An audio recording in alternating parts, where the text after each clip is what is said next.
Question number 5। पहले question को समझो। P limited grant option for 8,000 equity share of nominal value 10 रुपया। ठीक है, 10 रुपये का फेस वैल्यू है और वो 8,000 इक्विटी शेयर ऑप्शन ग्रांट किया 1 अक्टूबर 2010 को एट द रेट 80 रुपीज, यानी कि 80 रुपये में एम्प्लॉय को देने का वादा किया। ठीक है, मार्केट प्राइस कितना था 170। ठीक है, यानी कि 90 रुपए कंपनी ने डिस्काउंट दिया। द वेस्टिंग पीरियड 4.5 ईयर, यानी कि 4.5 साल कंपनी में एम्प्लॉय को काम जो करेगा उसी को ये ऑप्शन का फायदा मिलेगा। 4,000 अनवेस्टेड ऑप्शन लेफ्ट ऑन 1 दिसंबर 2002। और देखो क्या करते हैं, पहले इसको पहले क्वेश्चन की तरह जैसे मैंने बताया था इसका टाइमलाइन ड्रॉ करते हैं। टाइमलाइन बहुत इंपॉर्टेंट है। टाइमलाइन यदि तुमने सही से ड्रॉ कर लिया ना तो मिस्टेक होने का चांसेस बहुत कम हो जाएगा, तुम एरर होने का चांसेस बहुत कम हो जाएगा। देखो अब ने क्या बोला, 1 अक्टूबर 2010 को 1/10/2010 को 8,000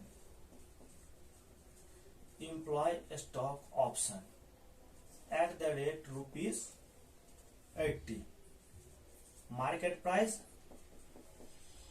₹170। तो कंपनी ने डिस्काउंट कितने का दिया, ₹90 का। ठीक है, ₹90 का कंपनी को लॉस होगा।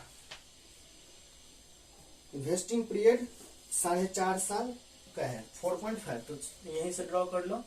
अब देखो ये ईयर एंड कब हो रहा है, मान लेते हैं हम कि 31 मार्च को हो रहा है ईयर एंड, ऐसे मान करके चलो। तो ये हो गया ईयर एंड होगा 31 मार्च 2000, मान लो 2000 ये है 2001 हो जाएगा। एक साल नहीं हुआ, ध्यान रखना, यहां से यहां 1 साल कंप्लीट नहीं हुआ, सिर्फ 6 महीना हुआ। ये ईयर एंड हुआ है, यानी कि एक फाइनेंशियल ईयर खत्म होगा। और यहां से यहां पीरियड कितना, सिर्फ और सिर्फ 6 महीना, अक्टूबर, नवंबर, दिसंबर, जनवरी, फरवरी, मार्च, सिर्फ और सिर्फ यहां से यहां तक का पीरियड सिर्फ और सिर्फ 6 महीने का है, 6 मंथ्स का। ये ध्यान में रखना। ठीक है, यहां से यहां 1 साल हुआ, देखो 31 मार्च 2002, 1 साल यहां हुआ, 6 महीने, ये 1.5 साल हो गया यहाँ पे। दूसरा साल ले लो 31 मार्च 3, यहां ले लो 31 मार्च 4, फिर यहां ले लो 31 मार्च। देखो अब यहाँ पे क्या हुआ, वेस्टिंग पीरियड हमारा 4.5 साल का जो बोल रहा था वो हो गया। देखो हमारे पास 4.5 साल वेस्टिंग पीरियड था, 1 साल कंप्लीट हुआ, 2 साल, 3 साल, 4 साल और 6 महीना, ये तो 4.5 साल यहाँ पे हो गया। तो यहाँ पे लिख दो 4.5 ईयर। इससे तुम्हें ये पता चल जाएगा कि यहाँ पे वेस्टिंग पीरियड कंप्लीट हो गया है। अब देखो unvested left option, the vesting period इतना 4,000 लेफ्ट हो गया, कब, 1 दिसंबर 2002 को। तो 1 दिसंबर 2002 देखो कहां पे आएगा, 1 दिसंबर, यहाँ पे आएगा 1 दिसंबर 2002 को कितना लेप्स किया है, 4,000 लेप्स हुआ है। ठीक है, फिर 3,000 ऑप्शन वर एक्सरसाइज्ड ऑन 13 सितंबर 2005 को। अब देखो यहाँ पे आ जाओ, सितंबर में, इस सितंबर में 30 सितंबर 2005 को कितना ऑप्शन एक्सरसाइज किया है, 3,000। ठीक है, 3,000 एक्सरसाइज। ठीक है, हमने अलॉट कितना किया था, 8 ग्रांट दिया था, 8 का, जिसमें कि 4 तो यहीं पे लेप्स हो गया, 3 तो 4 3 7। ठीक है, 7,000 का हो गया। और बाद बाकी का 1,000 रुपया, 1,000 जो ऑप्शन था वो लास्ट टाइम पे, यानी कि ईयर एंड में यहाँ पे खत्म हो गया। ठीक है, यहाँ पे 1 साल का और ले लो 31 मार्च 2036 का, यानी कि इसका मतलब वेस्टिंग पीरियड, एक्सरसाइज पीरियड ये 1 ईयर का दिया होगा इसको, जिसके बीच में ये exercise, normally exercise period 1 year. इधर देखो ना राइट छोटा, इधर देखो ना, उसको बंद करो, उसको बंद करो, इधर ऑथेंटिकेशन नहीं आएगा।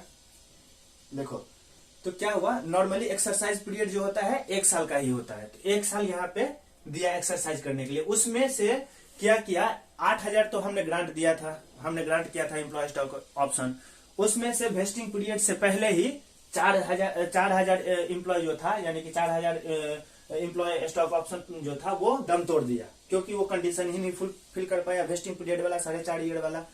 हाँ, जब 4.5 ईयर कंप्लीट हुआ, लास्ट में हमने बोला भाई अब तुम्हारा 4.5 साल तुमने काम कर लिए हो, तो बाद बाकी 4,000 एम्प्लॉय को बोला भाई तुम खरीद लो, तो उसमें से 1,000 एम्प्लॉय बोला हम नहीं खरीदेंगे, 3,000 एक्सरसाइज किया।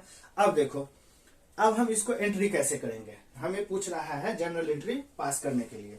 तो जर्नल एंट्री पास करने के लिए ऐसे लिख सकते हो, इन द बुक्स ऑफ, ऐसे लिख सकते हो प्रेजेंटेशन के लिए एग्जाम में, in the books of P limited, company का नाम लिख दो, पी लिमिटेड के बुक में, पी लिमिटेड के बुक में क्या करेंगे, जर्नल एंट्री, जर्नल एंट्रीज, ठीक है, जर्नल एंट्रीज पास करना है।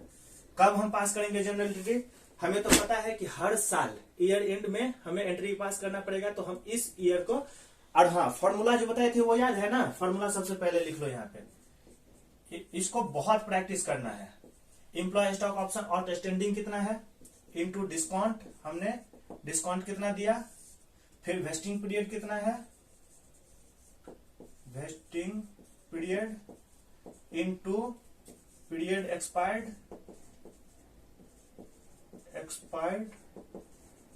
माइनस अमाउंट ऑलरेडी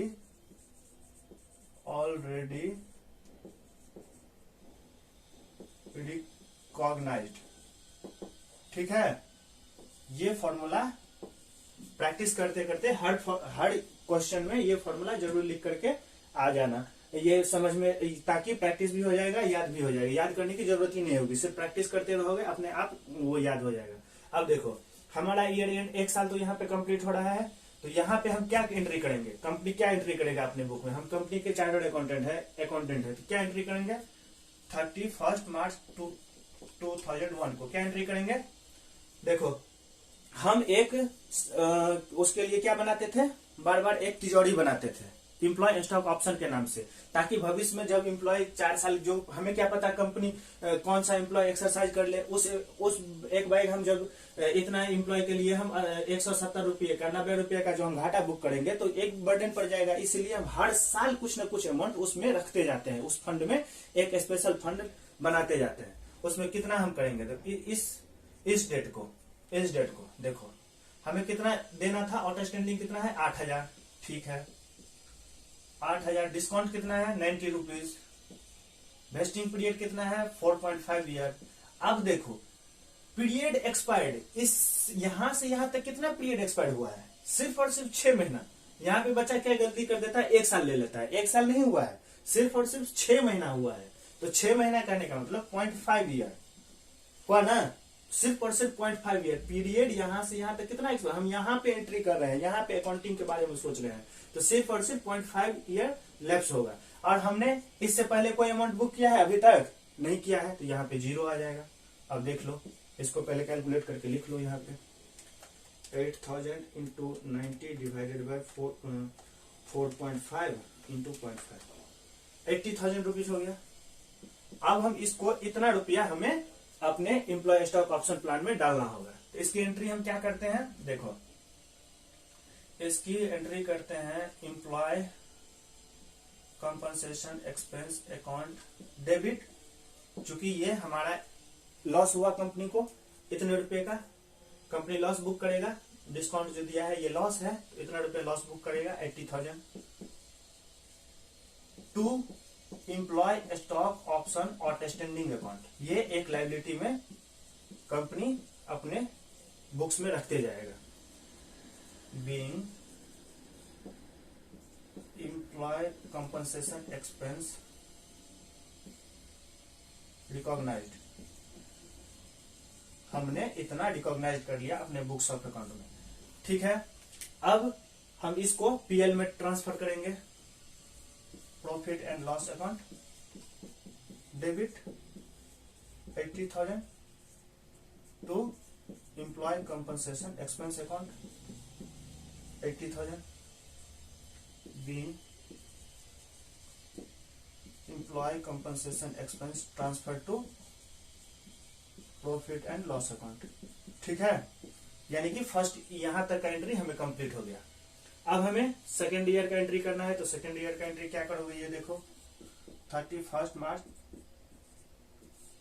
2002 को। इसलिए मैंने बोला ये सवाल थोड़ा इंपॉर्टेंट है कॉन्सेप्ट के पॉइंट ऑफ व्यू से भी, और एक पूरा का पूरा कॉन्सेप्ट इसमें कवर हो जाएगा, प्रैक्टिस भी हो जाएगा। देखो अब हम क्या करेंगे, अब पहले हम अमाउंट कितना बुक करेंगे ये कैलकुलेशन कर लेते हैं। तो देखो अभी यहाँ पे कितना अमाउंट, कितना एम्प्लॉय स्टॉक ऑप्शन आउटस्टैंडिंग है, 8,000 का 8,000 है, बीच में कोई भी घटना घटित नहीं हुआ है। यहाँ पे 4,000 लैप्स किया है, इसका ट्रीटमेंट यहाँ पे होगा, यहाँ पे नहीं होगा।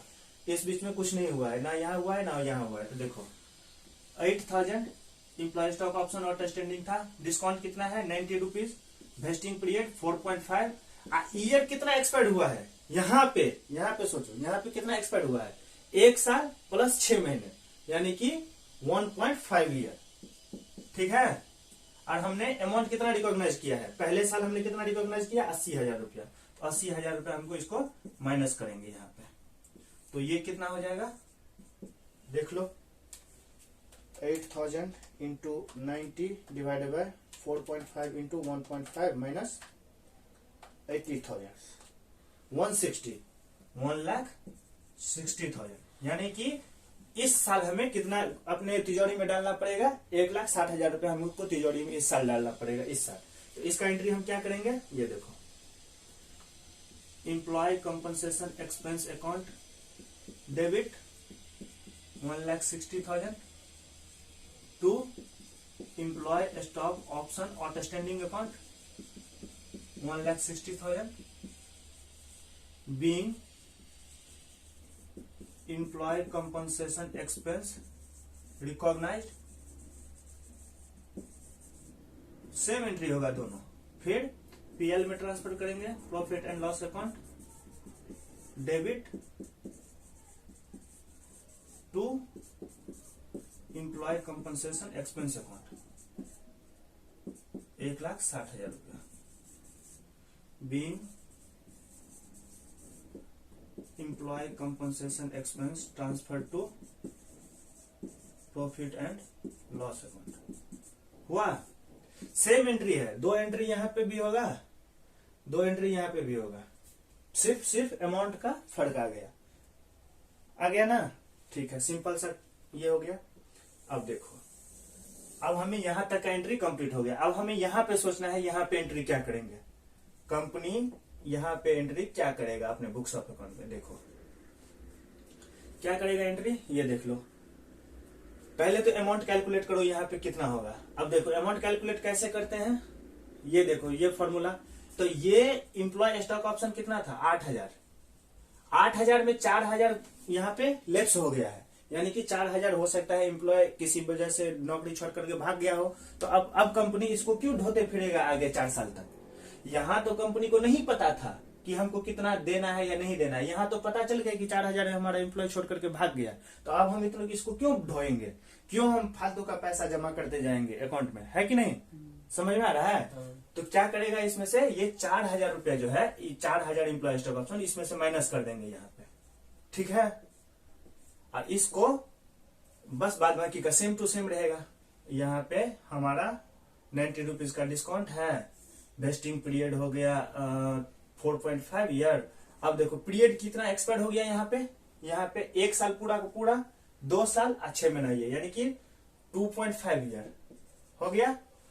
यहाँ पे 0.5 ईयर 6 महीना खत्म हुआ था, यहाँ पे 1.5 साल खत्म हुआ था, यहाँ पे 2.5 साल खत्म हो गया। अब अमाउंट ऑलरेडी रिकॉग्नाइज्ड, हमने पहले साल में कितना रिकॉग्नाइज किया था, कितने अकाउंट में डाला था 80 डाला था पहले, फिर दूसरे साल में कितना डाला था 1,60,000। तो 1,60,000 माइनस करेंगे, 1,60,000 माइनस करेंगे तो ये कुल अमाउंट कितना आ जाएगा, ये अमाउंट कैलकुलेट कर लो। देखो 8000 in minus 4000 minus into 90 divide by 4.5 into 2.5 minus 80,000 minus 160,000, यानी कि ये देखो 40,000 माइनस में आ गया। क्या आ गया? 40,000 माइनस में आ गया। तो इसका मतलब ये हो गया कि हमने 40,000 रुपये एक्स्ट्रा बुक कर लिया है यहाँ पे। ये 40,000 रुपये माइनस क्यों आ गया? देखो आधा का आधा एम्प्लॉय यहीं पे छोड़ के भाग गया, इसलिए माइनस में आ गया। तो इस साल हमको और बैंक में डालने की जरूरत नहीं है, ठीक है। इस साल हम इसका उल्टा करेंगे। तो हमने जो तिजोरी में डाला था 80,000, 1,60,000, उसमें से 40,000 फिर हम वापस जनरल रिजर्व में डाल देंगे। हमें इस साल डालना नहीं है, लायबिलिटी नहीं बुक करना है, उल्टा करना है हमें। 40,000 रुपये माइनस में आ गया तो इसको हमको बुक करना है। कैसे बुक करेंगे? देखो यहाँ पे पहले क्या करते थे, लायबिलिटी खड़ा करते थे एम्प्लॉय स्टॉक ऑप्शन के नाम से तिजोरी में। अब इसको डेबिट कर देंगे। Employee stock option outstanding account debit 40,000 to general reserve. बताए थे ना, जहां पे माइनस आ रहा है, सेकंड क्वेश्चन में भी ये बताए थे कि ये जनरल रिजर्व में चला जाएगा, माइनस में यदि आएगा तो 40,000 being surplus in employee stock option outstanding account transfer to general reserve. ठीक है, हमने जो भी सरप्लस इसमें बच गया उसको हम ट्रांसफर कर दिए उसमें। ठीक है, ये यहाँ पे रख लेते हैं क्योंकि क्वेश्चन लंबा हो जाएगा, क्योंकि 4 साल तक करना है तो एक वहां पे बन जाएगा। अब हमें यहाँ तक का एंट्री खत्म हो गया, 1 साल 2 साल का हमने एंट्री खत्म कर लिया। अब हमें यहाँ पे सोचना है 31 मार्च को 2004 में, 31 मार्च 2004 में। देखो यहाँ पे भी अमाउंट कैलकुलेट करो। अब देखो यहाँ पे अब आउटस्टैंडिंग कितना रह जाएगा, सिर्फ और सिर्फ 4,000 शेयर आउटस्टैंडिंग रह जाएगा, क्योंकि 4,000 तो छोड़ करके चला गया 8,000 में से। तो यहाँ पे शेयर आउटस्टैंडिंग कितना बच गया? 4,000। आया समझ में? ये 4,000 कैसे आया? 8,000 में से 4,000 जाएगा तो 4,000 यहाँ पे बचेगा। समझ में आया?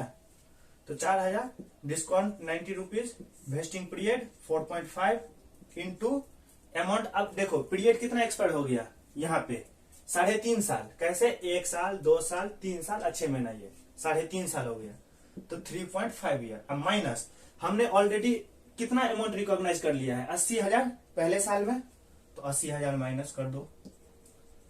दूसरे साल में 1,60,000, तो 1,60,000 माइनस कर दो। तीसरे साल में हमने क्या किया, 40,000 रुपया माइनस में था। अब यहाँ पे बच्चा गलती कर देगा, बच्चा क्या करेगा, डायरेक्ट कर देगा 40,000 रुपया यहाँ पे। लेकिन नहीं, ये 40,000 माइनस नहीं होगा, ये माइनस माइनस प्लस हो जाएगा। समझ में आया? क्योंकि यहाँ पे 80,000 था, यहाँ पे 1,60,000 था, तो इसलिए 80,000 1,60,000 माइनस की। यहाँ पे तो 40,000 रुपया ऑलरेडी माइनस में है। आया रे समझ में? ये 40,000 रुपया वाला ये मामला। तो ये जो माइनस है, ये माइनस मिलके क्या हो जाएगा, प्लस हो जाएगा। आया समझ में?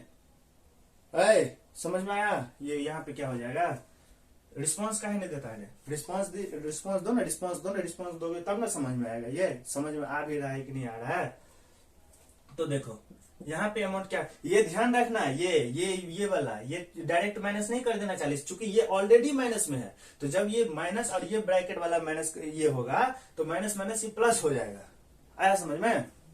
तो देखो 4,000 into 90 divided by 4.5 into 3.5 minus 80,000 minus 1,60,000 plus 40,000, यानी कि 80,000 रुपया हमें इस साल फिर से तिजोरी में डालना पड़ेगा। ठीक है, 80,000 रुपये फिर से हमें तिजोरी में डालना पड़ेगा। तो तिजोरी में डालने का हम क्या करते हैं, employee compensation expense account debit 80,000 to employee stock option outstanding account 80,000 being employee compensation expense recognized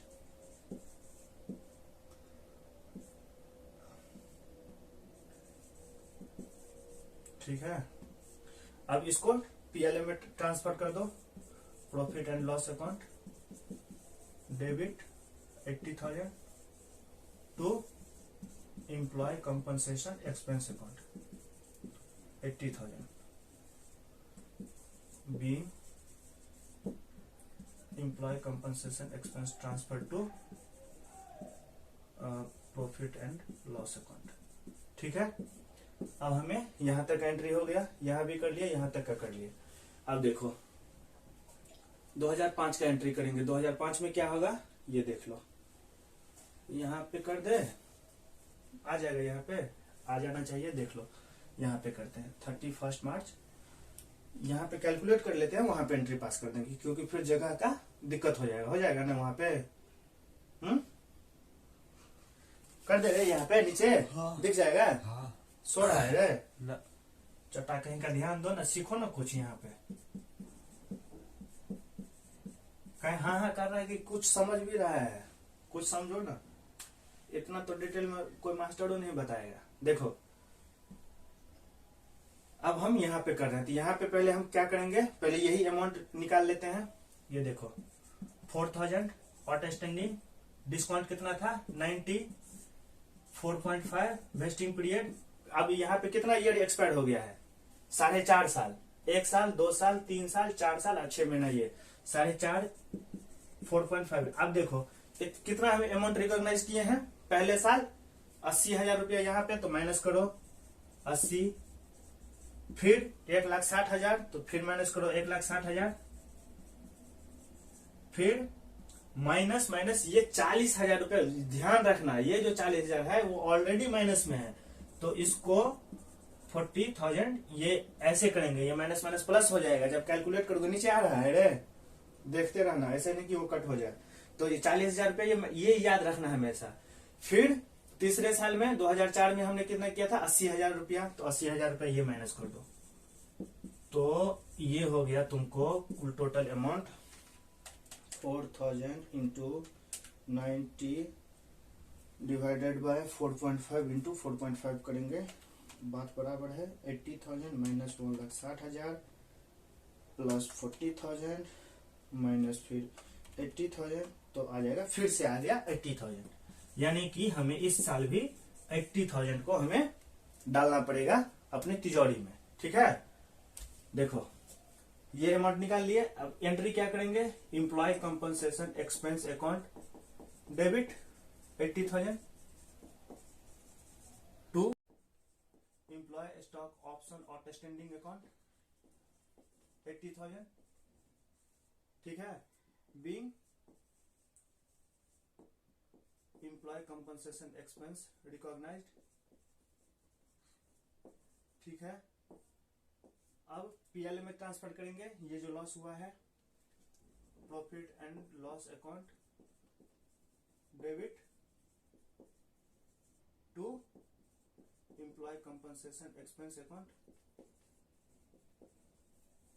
being employee compensation expense transfer to profit and loss account. आ गया समझ में? ये हमें यहां तक का एंट्री हो गया। अब हमने 4 साल 4.5 साल का एंट्री पूरा कर लिया है। ठीक है, अब हमें जाना है 5वें साल में, यानी कि 2020 में। अब देखो यहाँ पे बोल दिया है कि 30 सितंबर को इतना एम्प्लॉय ने एक्सरसाइज कर लिया ऑप्शन, यानी कि वो खरीदने के लिए रेडी हो गया। तो 30 सितंबर 2005 को क्या एंट्री करेगा कंपनी, बैंक अकाउंट डेबिट, क्योंकि उसके बैंक में पैसा आएगा, बैंक अकाउंट डेबिट। जो एम्प्लॉय इतना 3,000 शेयर खरीदने के लिए रेडी हो गया, वो पैसा देगा ना, कितना पैसा देगा 3,000 पे 80 रुपये के दर से। ये एग्रीमेंट हो गया था, जब ग्रांट किया था तब बोला था एम्प्लॉय कंपनी को, हम तुमको आपको हम जब शेयर खरीदेंगे तो 80 रुपये देंगे। तो 3,000 शेयर खरीद लिया, तो 3,000 जो शेयर खरीद लिया 80 रुपये के दर से, तो कितना हो जाएगा 24,000, 2,40,000 होगा कि कितना होगा रे 240, 3,000 240 होगा। कैलकुलेटर से कैलकुलेट करो ना, 2,40,000 कैलकुलेटर से कैलकुलेट करके बताओ वहां से। ठीक है, ये अब तो बैंक में तो इतना आ गया कंपनी के बैंक में। अब कंपनी ने घाटा कितना सहा इसके बिहाफ पे, तो घाटा जो सहा इस बार, वो तो पहले भी उसके लिए प्रोविजन करते जा रहा है, एक तिजोरी में जमा करते जा रहा है। तो कंपनी तिजोरी वाला यूज कर लेगा पैसा घाटा की जगह पे। तो यहाँ पे तिजोरी का नाम क्या हम लिखते थे, employee stock option outstanding account. Debit. इसमें जितना घाटा हुआ वो डाल देंगे, ठीक है। कितना डालेंगे? 3000 पे डिस्काउंट कितने का दिया था, यानी कि 90 रुपीज का, यानी कि 2,70,000। हाँ, कितना हुआ है? 2,70,000 हुआ ना, ठीक है। तो इतना कंपनी ने अपने एम्प्लॉय स्टॉक ऑप्शन में, देखो क्या हुआ था, पहले क्वेश्चन में हमने डायरेक्ट विद इन द जिस क्वेश्चन में विद इन द ईयर सारा सेटलमेंट हो जा रहा था, वहां पे हम direct bank account debit to employee compensation expense डाल देते थे। इस क्वेश्चन में हम एम्प्लॉय स्टॉक ऑप्शन क्यों कर रहे हैं? क्योंकि हम ये तिजोरी में ऑलरेडी हम बुक कर रहे थे, एक्सपेंस हर साल हम बुक कर रहे थे, ये अमाउंट हम जमा कर रहे थे उसके जगह पे। अब जब घटना घटित हो गया, हमको पता चल गया कि इतना लॉस हमको एक्चुअल में बियर करना पड़ेगा, तो हम यहां से ये पैसा बियर कर लिए, ठीक है। अब देखो, अब इसको शेयर देंगे, इक्विटी शेयर कैपिटल कितने रुपए का? 10 रुपए का। कितना? 3,000 को 10 रुपये से 30,000 हो गया, हो गया ना। इक्विटी शेयर, सिक्योरिटी प्रीमियम कितना आ जाएगा? Security premium account, security premium आ जाएगा 3,000 शेयर पे। मार्केट प्राइस कितना था? 170, 10 रुपया फेस, 160 आ गया। ये 160 कैसे आ रहा है? बाहर क्वेश्चन में मैं बता रहा हूं, आया कि नहीं अभी तक समझ में? मार्केट प्राइस 170, हाँ, माइनस फेस वैल्यू 10, ये है मार्केट प्राइस, ये है फेस वैल्यू। आया समझ में? ये सिक्योरिटी प्रीमियम कैसे रिकॉर्ड कर रहे हैं, तो ये देखो 3,000 गुने 160, 4,80,000 रुपया ये चला जाएगा सिक्योरिटी प्रीमियम में। आया समझ में? तो यहाँ पे क्या लिखेंगे, नरेशन क्या लिखेंगे? Being equity share capital issued under employee stock option plan. Employee stock option plan के तहत हमने इतना शेयर इशू कर दिया, ठीक है। अब देखो ये हो गया। अब लास्ट में ईयर एंड में हम क्या करेंगे? अब जो हम तिजोरी में जैसे अब तो हमारा काम हो गया, जिस वजह से हम तिजोरी क्रिएट किए थे वो तो काम हमारा खत्म हो गया। अब मान लो तुम्हारे कोई गार्जियन बच्चों के एजुकेशन के लिए फंड जमा करते रहता है, बच्चा अब एजुकेटेड हो गया, कॉलेज डिग्री प्राप्त कर लिया, नौकरी करने के लिए चला गया। अब जो वो फंड बैंक में जमा किया था, उस फंड का कोई काम ही नहीं है, तो वो दूसरे फंड में लगाएगा कि नहीं? तो कंपनी भी वही करता है लास्ट में। अब जब जिस पर्पज से हम वो, अब बेटी के शादी के लिए पैसा आदमी रख रहा था, बेटी का शादी हो गया, अब उस बेटी के शादी के लिए जो पैसा तिजोरी में रखा था, उस तिजोरी में जो भी पैसा बच गया उसको क्या करेगा? या तो दूसरे जगह काम करेगा, देखेगा ना हमें तिजोरी में कितना पैसा बचा है या नहीं। तो देखो यहाँ देखो, उस तिजोरी को लास्ट में हम 31 मार्च 2006 को हम क्या करेंगे? अब देखो हमारी तिजोरी में पहले पैसा बचा कितना है वो कैलकुलेट करो। पहले हम तिजोरी में कितना डाले थे? पहले साल 80,000, ठीक है। फिर हम डाले थे 1,60,000, ठीक है। फिर तिजोरी में से हम निकाल लिए थे 40,000, बीच में हमको जरूरत पड़ गया, लग रहा है कि हमें इतना यूज नहीं होगा, ज्यादा क्रिएट कर लिए हैं, तो 40,000 हम निकाल भी लिए थे, निकाले थे ना 40,000, तो 40,000 इसको माइनस करो, ठीक है, यहाँ पे कर लिए। फिर उसके बाद फिर 80,000 फिर हम 2004 में क्रिएट किए थे, तो 80,000 वहां भी डालो। 2004 का हो गया। 2005 में फिर 80,000 डाले थे, तो फिर 80,000 फिर कैलकुलेट उसमें जोड़ दो, ठीक है। फिर 2005 में हमने कितना यूज कर लिया? 2,70,000 का यूज कर लिया, तो 2,70,000 फिर घटा दो। अब देखो कि हमारे तिजोरी में बचा कितना। तो तिजोरी में बचा कितना पैसा है ये देख लो। 1,60,000 में 40,000 प्लस 80,000 प्लस फिर 80,000 माइनस 2,70,000। अब देखो 90,000 रुपीज हमारी तिजोरी में एक्स्ट्रा पड़ा हुआ है ना। इस 90,000 को हम लास्ट में क्या करेंगे? जनरल रिजर्व में ट्रांसफर कर देंगे। जैसे हमने क्या किया था, हमको इसी साल लग गया कहता अरे भाई हम तो 40,000 रुपये ज्यादा हम तिजोरी में जमा कर लिया, तो 40,000 निकाल करके जनरल रिजर्व में ट्रांसफर करो। तो इसी तरह से अब हम लास्ट में जब मामला खत्म हो गया, रफा दफा हो गया, तो हम देख रहे हैं 90,000 रुपये तिजोरी में फालतू का पड़ा हुआ है, तो उसको क्या करेंगे? इस तिजोरी से निकाल करके जनरल रिजर्व में ट्रांसफर कर देंगे। तो तिजोरी में से निकालते हैं employee stock option outstanding account debit to general reserve account, ठीक है, 90,000। यहाँ पे नरेशन क्या लिखेंगे, बीइंग